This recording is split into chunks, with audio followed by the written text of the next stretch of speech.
आज की वीडियो में आप देखेंगे कि हम रोटेटिंग शू ऐड की वीडियो कैसे बना सकते हैं। रोटेटिंग शू ऐड की वीडियो को बनाने के लिए सबसे पहले हम कैनवा को ओपन कर लेंगे।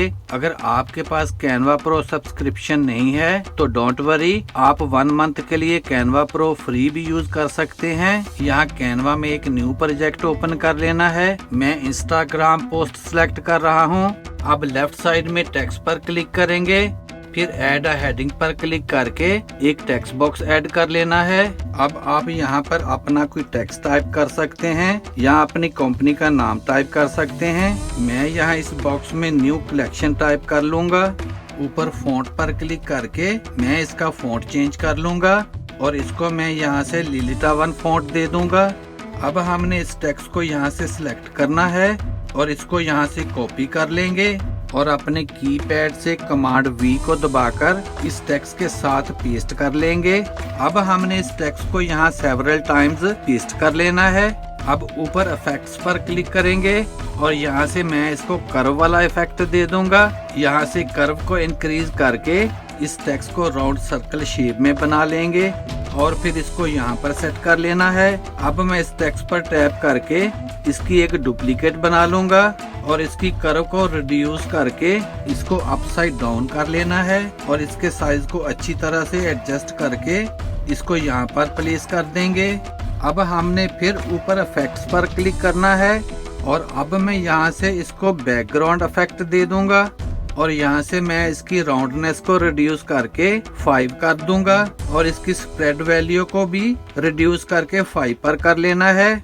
अब मैं कलर पर क्लिक करके इसकी बैकग्राउंड का कलर रेड कर दूंगा और मैं इस टेक्स्ट का कलर भी चेंज करके इसको यहाँ से व्हाइट कलर दे दूंगा।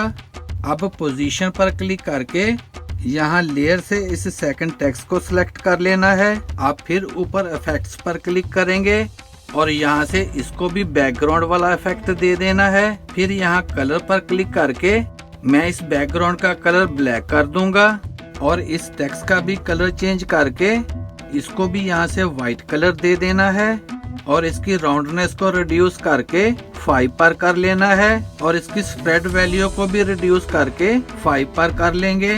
अब मैं लेफ्ट साइड से एलिमेंट्स पर क्लिक करके स्टॉक पिक्चर से ये शू की पिक्चर यहाँ इस पेज में ऐड कर लूंगा। इसके साइज को इंक्रीज करके इसको यहाँ सेट कर लेना है। फिर ऊपर एनिमेट पर क्लिक करेंगे और मैं इसको स्टॉम्प वाली एनिमेशन दे दूंगा और नीचे से इसको विगल वाला इफेक्ट भी दे दूंगा और इसकी इंटेंसिटी को रिड्यूस कर लेना है। अब मैं इस नीचे वाले टेक्स्ट को सिलेक्ट कर लूंगा। फिर ऊपर एनिमेट पर क्लिक करना है और इसको यहाँ से रोटेट वाली एनिमेशन दे देंगे और इसकी स्पीड को मिनिमम रिड्यूस कर लेना है। अब मैं इस ऊपर वाले टेक्स्ट को सिलेक्ट कर लूंगा। फिर ऊपर एनिमेट पर क्लिक करेंगे और इसको भी यहाँ से रोटेट वाली एनिमेशन दे देंगे और इसकी स्पीड मिनिमम रिड्यूस कर लेनी है और यहाँ से इसकी डायरेक्शन को रिवर्स साइड पर सिलेक्ट कर लेना है and then we have it. अब लास्ट में टेक्स्ट पर क्लिक करके एक टेक्स्ट बॉक्स ऐड कर लेना है। कलर पर क्लिक करके मैं इसका कलर चेंज करके इसको ब्लैक कलर दे दूंगा और मैं यहाँ न्यू टाइप कर लूंगा। फॉन्ट पर क्लिक करके इसका फॉन्ट भी चेंज कर लेंगे। अब इस टेक्स्ट की एक डुप्लीकेट बना लेंगे। मैं इसका कलर चेंज करके इसको रेड कलर दे दूंगा और यहाँ पर मैं कलेक्शन टाइप कर लूंगा। अब एलिमेंट्स पर क्लिक करके सर्च में शूज लिखकर सर्च करेंगे। यहाँ से ग्राफिक्स को सिलेक्ट कर लेना है। मैं यहाँ से ये वाला शू इस पेज में ऐड कर लूंगा। इसके साइज को रिड्यूस करके इसको यहाँ प्लेस कर लेना है।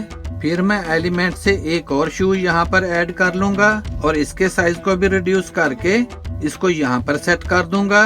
तो हमारी रोटेटिंग शू ऐड की वीडियो बन के रेडी हो जाएगी। Here is the final result. Video अच्छी लगे तो सब्सक्राइब करें मेरे इस चैनल को और वीडियो को ज्यादा से ज्यादा शेयर कर दें। See you in the next video. Good bye.